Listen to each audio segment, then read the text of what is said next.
Mahkamah Konstitusi mengizinkan peserta pemilu berkampanye di fasilitas pemerintah dan pendidikan. Aturan ini berlaku sejak pemilu tahun depan selama tidak menggunakan atribut kampanye. Dalam putusan MK nomor 65 tahun 2023 pada Selasa 15 Agustus lalu terkait hasil dari gugatan Undang-Undang Pemilu tahun 2017 disebutkan, fasilitas pemerintah, tempat ibadah, dan tempat pendidikan dapat digunakan jika peserta pemilu hadir tanpa atribut kampanye pemilu atas undangan dari pihak penanggung jawab fasilitas pemerintah, tempat ibadah, dan tempat pendidikan. Juru bicara MK, Fajar Laksono menolak mengomentari keputusan Hakim MK yang menurutnya sudah melalui rangkaian proses panjang sesuai tuntutan pemohon. Kini tinggal bagaimana KPU dan peserta pemilu menerjemahkan putusan MK tersebut.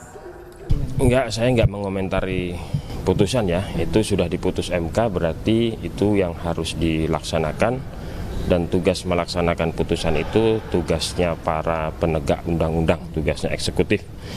Jadi undang-undang yang sudah diputus dengan dilengkapi dengan putusan MK ya itulah yang berlaku. Nah, kemudian undang-undang itu juga yang harus dilaksanakan, harus ditegakkan. Jadi MK tidak mengomentari putusan, apalagi mengintervensi soal pelaksanaannya. Sementara itu, Menko PMK Muhadjir Effendi menyebutkan penggunaan fasilitas pemerintah, tempat ibadah, dan tempat pendidikan sebagai tempat kampanye justru bisa menimbulkan friksi. Meskipun MK saat ini sudah memperbolehkan, tapi Muhadjir menyebut masih banyak tempat ataupun fasilitas umum lainnya yang bisa dijadikan lokasi kampanye. Nanti akan kita serahkan sendiri kepada masing-masing lembaga pendidikan kalau memang itu dibolehkan. Tapi kalau itu akan berpotensi menimbulkan terjadinya friksi, menjadikan tidak kondusifnya lembaga pendidikan akibat dipakai untuk kampanye, sebaiknya saran saya tidak usah. Terlalu banyak tempat untuk kampanye, ngapain harus cari lembaga pendidikan yang di bawah-bawah ya. Sebelumnya, perkara lokasi kampanye ini diajukan oleh dua orang pemohon, Handre Mantiri dan Ong Yeni, yang menilai dari inkonsistensi aturan terkait aturan pemilu. Tim Liputan Kompas TV. Bagaimana KPU mengaplikasikan putusan MK yang mengizinkan fasilitas pemerintah dan pendidikan sebagai tempat kampanye? Kita bahas bersama Komisioner KPU, Betty Epsilon Idrus. Bu Betty, selamat petang. Selamat petang, Mbak. Dan Mbak Bibip, selamat sore. Kita juga akan sapa Bu Fitri Susanti, pakar hukum tata negara. Mbak Bibip, selamat malam, selamat petang. Selamat petang. Oke, kita juga sebelumnya sudah mengundang juru bicara Mahkamah Konstitusi, tapi beliau tidak mengkonfirmasi kehadiran untuk berbincang pada petang hari ini. Saya ke Bu Betty dulu. Bu Betty, MK kan sudah membuat putusan 15 Agustus lalu. KPU meresponnya seperti apa, Bu Betty? Iya, ketika putusan Mahkamah Konstitusi dibacakan tanggal 15 Agustus 2023, ini langsung kami bicarakan dalam rapat pleno KPU RI dan akan melakukan revisi terkait dengan peraturan KPU yang sudah muncul sebelumnya, yaitu PKPU 15 tahun 2023 terkait dengan masalah kampanye untuk pemilu tahun 2024, Mbak. Jadi sekarang kami masih on proses untuk revisi PKPU 15, termasuk nanti harmonisasinya, sesuai dengan putusan MK yang baru keluar tanggal 15 Agustus yang lalu. Ke Uber nggak tuh, Bu Betty? Pasti ke Uber, Mbak, karena masa kampanye masih lama, jadi kami akan melakukan perubahan segera setelah putusan Mahkamah Konstitusi tersebut. Baik, Mbak Bibip, ini respon Anda soal keputusan MK ini seperti apa, Mbak? Ya, jadi yang perlu saya klarifikasi pertama-tama, putusan MK itu sebenarnya tidak membuat aturan baru soal kampanye. Putusan MK itu mengangkat satu bagian dari penjelasan pasal 280 ayat 1 ke batang tubuh. Tadinya tidak jelas di bagian penjelasan, kemudian dinaikkan ke batang tubuh. Jadi dari dulu sebenarnya aturan mainnya sudah begini. Cuma dulu tidak masuk PKPU, mohon dikoreksi kalau keliru ya Mbak Betty. Dulu belum masuk PKPU karena masih di penjelasan. Jadi aturan main soal kampanye, bukan kampanye sih sebenarnya ya, aturan main soal boleh saja datang ke fasilitas pemerintah dan fasilitas pendidikan itu belum diatur. Jadi kalau boleh saya sebutkan deh biar jelas nih buat semuanya. Jadi pasal 280 ayat 1 huruf H itu pada dasarnya bilang bahwa pelaksana pemilu, kemudian peserta dan tim kampanye itu dilarang menggunakan tempat ibadah, fasilitas pemerintah, dan fasilitas pendidikan, kecuali untuk fasilitas pemerintah dan tempat pendidikan itu ada undangan dari pengelola fasilitas yang bersangkutan dan dilarang menggunakan atribut kampanye. Nah, jadi saya kira yang perlu dibayangkan adalah bukannya partai-partai menentukan sendiri, misalnya besok saya mau ke UI besok saya mau ke UGM bukan begitu. Mereka harus diam saja, nunggu diundang oleh tempat yang mengelola fasilitas pendidikan itu. Misalnya seperti yang sudah saya baca tadi pagi itu sudah ada undangan beredar, FISIP UI itu mengundang 3 kandidat presiden ke kampus. Dulu itu nggak boleh sama sekali misalnya. Jadi yang dibayangkan itu justru untuk, kalau yang saya perhatikan dari putusan MK itu, justru untuk membuat kita tidak hanya dangdutan gitu loh Mbak. Kan biasanya kita cuma dangdutan nih, cuma paling bagi-bagi kaos begitu ya. Nah sekarang ingin dibuka ruangnya supaya ada pertarungan gagasan di fasilitas pendidikan. Nah cuma kan MK memang tidak bisa, dia kan lembaga yudikatif ya, jadi dia tidak bisa mengatur terlalu jauh. Sekarang terserah kepada Mbak Betty dan kawan-kawan, ini PR-nya di Mbak Betty dan kawan-kawan, untuk menentukan misalnya fasilitas pendidikan seperti apa. Kalau menurut saya itu misalnya kampus, jangan SMA misalnya gitu ya. Terus juga jangan fasilitas pendidikan informal, misalnya siapa institut kan sekarang banyak tuh, tapi harus kampus misalnya begitu. Terus betul-betul tidak boleh ada atribut kampanye, jadi nggak boleh ada yel-yel, nyanyi, itu nggak boleh. Betul-betul untuk bertarung gagasan. Terus juga semua kandidat harusnya diundang, bukan caleg tapi kandidat capres misalnya begitu. Nah itulah yang kita tunggu pengaturannya oleh KPU nanti. Gitu. Gimana tuh Mbak Betty? Iya, jadi putusan Mahkamah Konstitusi itu memang tidak ada yang baru, tapi ada Mbak Bivitri terkhusus untuk rumah ibadah yang nggak boleh sama sekali, baik dapat izin ataupun memang mau menyebarluaskan atau hadir tanpa atribut. Jadi dalam klausul putusan Mahkamah Konstitusi, amar putusannya bahwa pasal 280 ayat 1 huruf H itu bertentangan dengan Undang-Undang Dasar 45 dan tidak memiliki kekuatan hukum tetap, dengan intinya demikian. Dilarang menggunakan fasilitas pemerintah, tempat pendidikan, dan tempat ibadah kecuali untuk prasyarat fasilitas pemerintah dan tempat pendidikan. Tadi disebutkan oleh Mbak Bivitri, peserta pemilu itu bukan berarti bebas, dia pengen datang ke situ, saya ingin kampanye, lalu kemudian saya laporkan kepada KPU, tidak demikian. Dia harus dapat izin dari penanggung jawab 2 tempat tadi, yaitu fasilitas pemerintah atau tempat pendidikan. Setelah mendapat izin, dan dia diperlakukan semuanya sama, tidak hanya pada salah satu pasangan calon saja atau peserta pemilu yang lainnya, tapi untuk semuanya, jadi berlaku adil oleh lembaga penanggung jawab itu yang akan kami atur. Lalu kemudian tidak boleh membawa atribut sama sekali, apakah itu alat peraga atau bahan kampanye ke 2 tempat. Tapi untuk rumah ibadah sama sekali tidak boleh dilakukan kampanye menurut amar putusan MK 65 tahun 2023 itu, Mbak Livi. Oke, jadi artinya batasannya dan aturannya akan diperjelas oleh KPU nanti. Betul.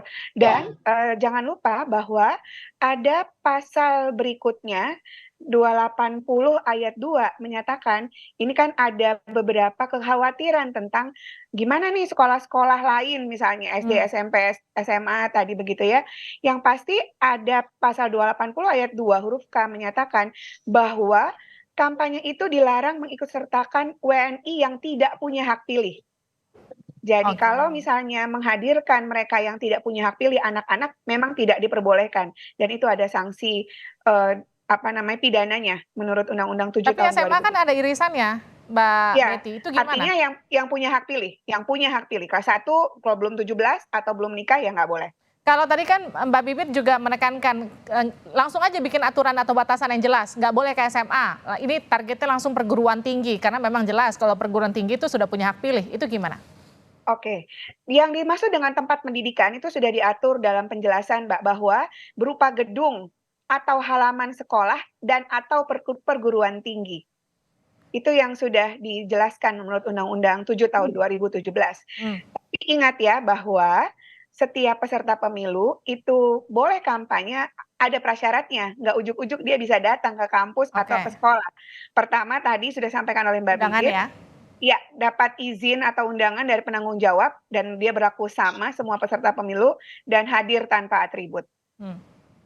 Ya. Tapi kalau Jadi dibilang kalau boleh, gimana Mbak? sorry Mbak. Nah, saya mau menambahkan sedikit. Saya ingin memberikan perspektif perbandingan nih. Kalau misalnya di Amerika Serikat, kemudian di negara-negara Eropa seperti di Jerman, sebenarnya sangat lazim kampus membuka perdebatan, gagasan, program, anggaran. Sebenarnya kan kita mau dengar nih tentang climate crisis tuh semua kandidat presiden apa sih pandangannya, misalnya seperti itu. Nah, dulu waktu penjelasan ini belum dinaikkan oleh MK ke batang tubuh, itu kandidat takut karena normanya adalah dilarang. Nah, jadi saya kira itu yang perlu ditekankan. Oke. Kalau saya sih tidak takut duluan, Mbak, karena ya karena 280 ayat 1 itu memang norma intinya adalah pelarangan. Nah, masuk kampus boleh dengan pengecualian yang sangat terbatas. Jadi bukannya kita membuka total kampus boleh didatangi siapa saja, tidak begitu. Tapi nanti memang tergantung dari KPU dan Bawaslu ketika mengawasi apakah akan dibuatkan supaya situasinya itu benar-benar berdebat gagasan dan program. Jadi kalau lihat di YouTube barangkali bisa lihat ya, kalau misalnya calon presiden Amerika Serikat berdebat, itu biasanya mengadakan memang kampus. Jadi kalau kita kan masih tergantung pada KPU sebagai penyelenggara pemilu melaksanakan debat. Nah, sebenarnya saya punya harapan nanti kampus-kampus jadi ramai, jadi perdebatan gagasan juga makin ramai. Tapi gini, kalau kita bicara soal putusan ini, Mbak Bibip, kalau dari sisi Anda melihat ini untung ruginya buat pelaksanaan pemilu di 2024 itu apa? Saya melihat keuntungannya adalah ada ruang yang lebih untuk memperdebatkan gagasan. Dari istilah saya tadi, jadi kita nggak dangdutan aja gitu, Yes. tapi ngomongin program. Ruginya adalah memang tentu saja pasti ada upaya-upaya untuk memanfaatkan celah-celah. Ya misalnya kong kali kong duluan kan kalau kampus kita nggak hanya bisa bilang kampus-kampus besar, kita juga harus bilang ada kampus-kampus kecil yang juga butuh nama, butuh jabatan mungkin rektornya, butuh uang juga, akhirnya akan berkong kali kong dengan capres-capres. Nah disinilah peran KPU dan Bawaslu nantinya jadi sangat penting. Itu yang kemudian jadi pertanyaan buat Bu Betty. Jadi kalau dibilang putusan ini disebut menguntungkan petahana atau ada unsur nepotisme terkait dengan hubungan peserta pemilu dan lainnya, nanti gimana menangkis ini Bu Betty?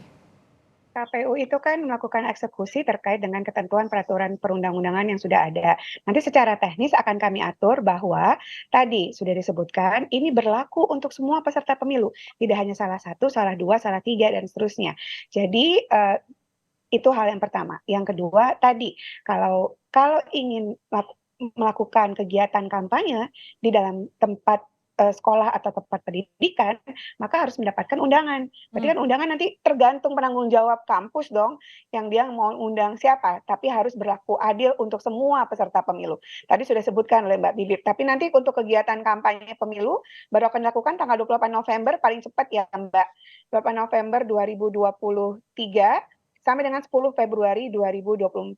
Untuk presiden dan wakil presiden paling cepat tanggal 2 Juni sampai dengan tanggal 22. Maaf, itu untuk putaran kedua. Saya ulang, 28 November sampai dengan tanggal 10 Februari 2024. Kalau kita punya putaran kedua, itu nanti Juni. Oke. Batasan yang jelas itu nanti akan seperti apa, Mbak Betty? Kalau dalam undang-undang, jadi putusan MK ini kan tidak mengubah klausul yang lain. Dia hanya merujuk pada pasal 280 ayat 1 huruf H. Yang lainnya masih berlaku. Larangannya seperti ini, lalu kemudian dilarang personil-personil untuk ikut kegiatan kampanye adalah siapa-siapa saja. Itu sudah diatur. Jadi sebenarnya tidak ada perubahan baru, cuma meng-underline pada putusan Mahkamah Konstitusi untuk rumah ibadah sama sekali tidak dibolehkan. Walaupun mau dapat izin dan bentuk yang lain, maka di rumah ibadah tidak boleh sama sekali melakukan kegiatan kampanye. Jadi itu saja Mbak. Baik, Mbak Betty, kalau dengan penolakan dari Federasi Guru yang menyebut ini akan muncul konflik di ranah pendidikan, respon KPU seperti apa Mbak Betty? Saya rasa pemilih kita semakin cerdas ya, dan kemudian kampus juga tidak ingin mengambil resiko terlalu panjang untuk soal ini dan semuanya itu punya batasan, semuanya punya sanksi pidana di 280 ayat 1 ada, 280 ayat 2 ada, yaitu di pasal 493 dan pasal 521. Jadi menurut saya semua orang akan berhati-hati untuk melakukan kegiatan kampanye ini. Dan kita punya Bawaslu, rekan kerja kita untuk mengawasi apakah ini masuk ranah kampanye, bagaimana caranya, bentuk keadilannya seperti apa, itu sudah diatur semua, Mbak. Jadi tinggal eksekusinya nanti di hari H ketika kita melakukan kegiatan kampanye. Oke, terakhir Mbak Bibit singkat saja. Jadi bagaimana kemudian yang harus diperhatikan KPU dan juga Bawaslu ketika kemudian menerjemahkan putusan ini kemudian menjadi aturan dengan batasan yang cukup jelas? Ya, pasti pegangannya pemilu yang langsung umum, bebas, rahasia, jujur, dan adil itu tetap harus jadi panduan utama. Sehingga nantinya perlu diperjelas betul supaya tidak ada kemungkinan penyalahgunaan. Diperjelas betul bahwa semua kandidat misalnya ya harus mau datang, betul-betul tidak boleh ada yel dan lain sebagainya, dan ditentukan dengan jelas fasilitas pendidikan yang mana, fasilitas pemerintahan yang mana. Jadi kita juga tidak abu-abu. Takutnya nanti kalau fasilitas pemerintahan apalagi kan Mbak, bisa saja petahana jadi punya keuntungan lebih gitu. Makanya ketentuannya harus sangat strict dan mudah-mudahan Bawaslu juga nanti mengawasinya dengan sangat ketat. Oke, terima kasih Mbak Bibit, terima kasih juga Bu Betty telah bergabung bersama kami di Sapa Indonesia Malam.